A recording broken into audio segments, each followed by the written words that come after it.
Hi, I'm Amy Snell, and today we're going to look at how to work the knit purl long tail cast on that I call for in my Pride Goeth Before the Shawl pattern and several other patterns.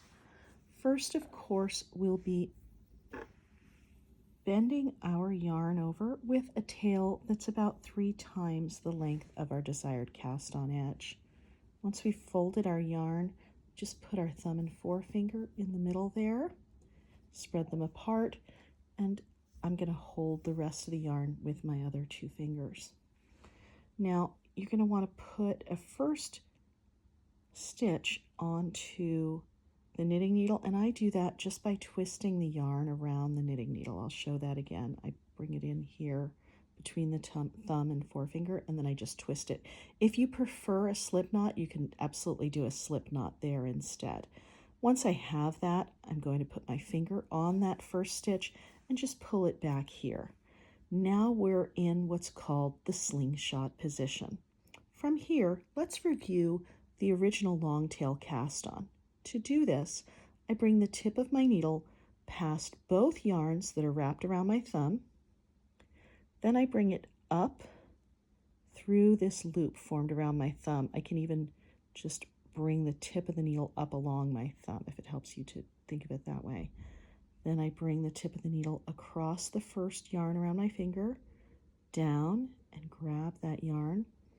I bring that through the loop that's around my thumb. Then I can let go of that loop, leave it up, allow it to come off my thumb, and tighten that down. There's a stitch. And then to repeat, we bring the tip of the needle past both yarns on the thumb, up through the middle of the thumb loop, over past the first yarn around my finger, grab that yarn, bring it through the thumb loop, and let go and tighten. Here it is one more time, bringing the needle around, back up, grabbing the yarn on my finger, bringing that through the thumb loop, and tightening.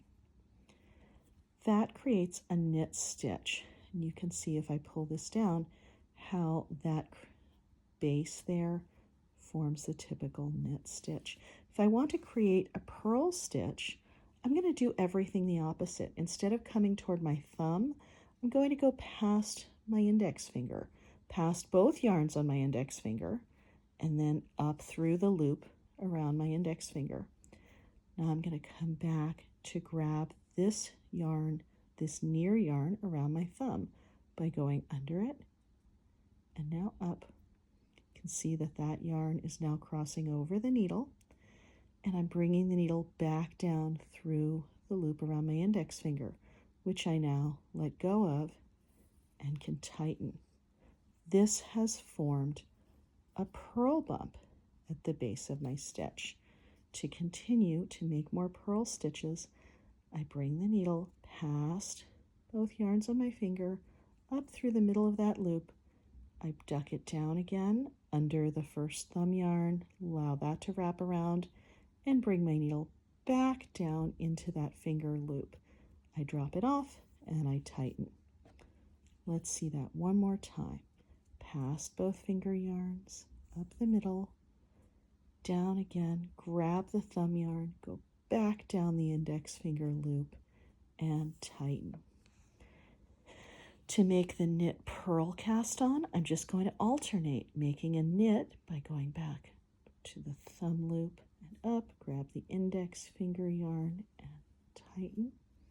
Next, I can purl by going past the index finger yarns and up, down to grab the thumb yarn, back through the loop and tighten. Knit, purl. And if I want to make, let's try that again. There's my purl stitch. If I wanted to make a different type of pattern, say 2 knits and 2 purls, I can do that. I can do 1, 2 knits, and then 1, 2 purls. I hope you'll find that helpful. If you liked it, please hit the like button, hit subscribe down below, and if you want to see more tips and tricks, go on over to my website, www.deviousknitter.com.